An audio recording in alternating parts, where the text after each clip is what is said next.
মর্যাদা বেড়ে গেল, একটি মাসের মর্যাদা বেড়ে গেল। সেই কোরআন দিয়ে যদি রাষ্ট্র চলে তাহলে রাষ্ট্রের মর্যাদা বাড়বে না কমবে? সেই রাষ্ট্র হবে সোনার রাষ্ট্র।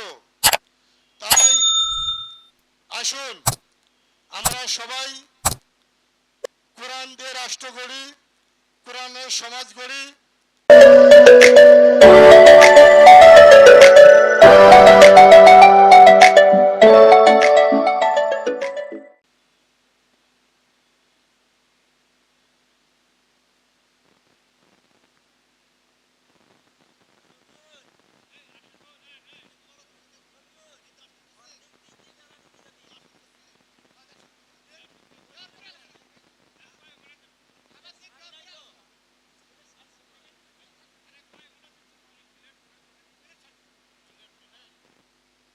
কিছুক্ষণ পরেই উপস্থিত হবেন এই পীরগঞ্জ মাটি ও মানুষের নেতা,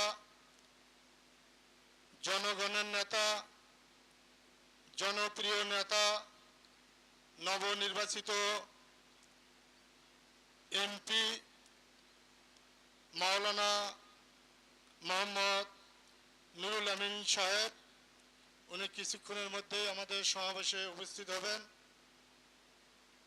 এবং উপস্থিত আছেন আমার সামনে বিভিন্ন ওয়ার্ডের কর্মী ভাইয়েরা। আবারও সালাম, আসসালামু আলাইকুম রহমতুল্লাহি ওয়া বারাকাতুহু।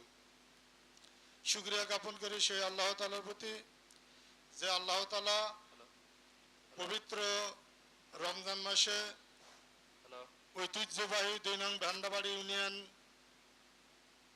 কর্তৃক আয়োজিত আজকের এই ইফতার মাহফিল আয়োজন করার তৌফিক দান করলেন, আসার এবং বসার তৌফিক দান করলেন। এজন্য শুকরিয়া জ্ঞাপন করি, বলে আলহামদুলিল্লাহ।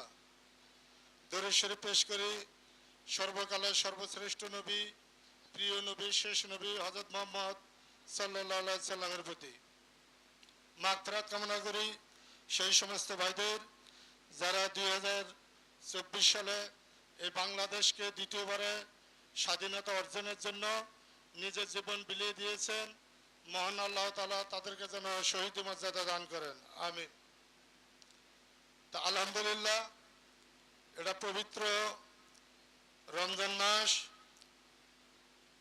মহান আল্লাহ তাআলা বলেছেন, ইয়া আইয়ুহাল্লাযিনা আমানু কুতিবা আলাইকুমুস সিয়াম কামা কুতিবা আলাল্লাযিনা মিন ক্বাবলিকুম লাল্লাকুম তাত্তাকুন। মহান আল্লাহ তাআলা বলেছেন, হে ঈমানদারগণ, তোমাদের উপর রোজা আমি ফরজ করেছি যেমনি ভাবে ফরজ করা হয়েছিল তোমাদের পূর্ববর্তী উম্মতগণের উপর, যাতে তোমরা তাকওয়া অর্জন করতে পারো।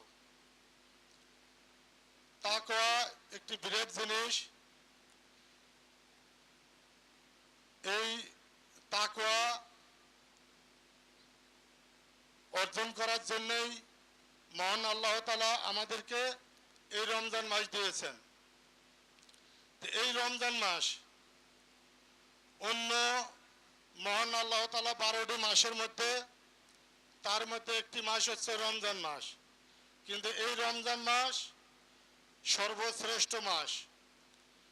এই রমজান মাসে রাসূল সাল্লাল্লাহু আলাইহি সাল্লাম বলেছেন, এই রমজান মাসে কেউ যদি একটি নফল নামাজ আদায় করে, নফল ইবাদত করে, অন্য মাসের ফরজের সমান। সুবহানাল্লাহ।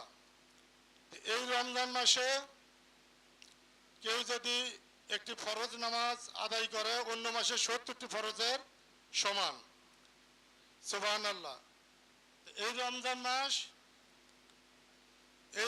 মাসে একটি টাকা দান করলে অন্য মাসে 70 টাকা দান করার মতো সব। সুবহানাল্লাহ। শুধু এখানেই শেষ নয়, এই রমজান মাস এমন একটি রাত আছে, লাইলাতুল কদরের রাত, যে রাতটি 1000 মাস থেকে অধিক উত্তম। এখানেই শুধু শেষ নয়, এই রমজান মাসের শয়তানকে বেঁধে রাখা হয়। এই রমজান মাসে কবরের আযাবকে মাফ করে দেওয়া হয়। সুবহানাল্লাহ। তা আসলে উত্তর হচ্ছে, প্রশ্ন আসে যে এই রমজান মাসে এত ফজিলত কেন? উত্তর হচ্ছে একটাই, এই রমজান মাসে পবিত্র কোরআন শরীফ নাজিল করা হয়েছে। কি নাজিল করা হয়েছে? কোরআন মাজিদ নাজিল করার কারণে এই রমজান মাস অন্য অন্য মাস থেকে সর্বশ্রেষ্ঠ মাস। সেই কোরআন আমাদের মাঝে আছে না নাই? যে কোরআন মাজিদ নাজিল হওয়ার কারণে এত মর্যাদা, একটি রাত্রের মর্যাদা বেড়ে গেল, একটি মাসের মর্যাদা বেড়ে গেল। সেই কোরআন দিয়ে যদি রাষ্ট্র চলে তাহলে রাষ্ট্রের মর্যাদা বাড়বে না কমবে? সেই রাষ্ট্রটা হবে সোনার রাষ্ট্র। তাই আসুন আমরা সবাই কোরআন দিয়ে রাষ্ট্র গড়ি, কোরআনের সমাজ গড়ি, কোরআন দিয়ে জীবন গড়ি। এই উদাত্ত আহ্বান জানিয়ে আপনাদের সবাইকে ধন্যবাদ, মোবারকবাদ জানিয়ে উদ্বোধনী বক্তব্য এখানে শেষ করছি। আসসালামু আলাইকুম রহমতুল্লাহি ওয়া বারাকাতুহু।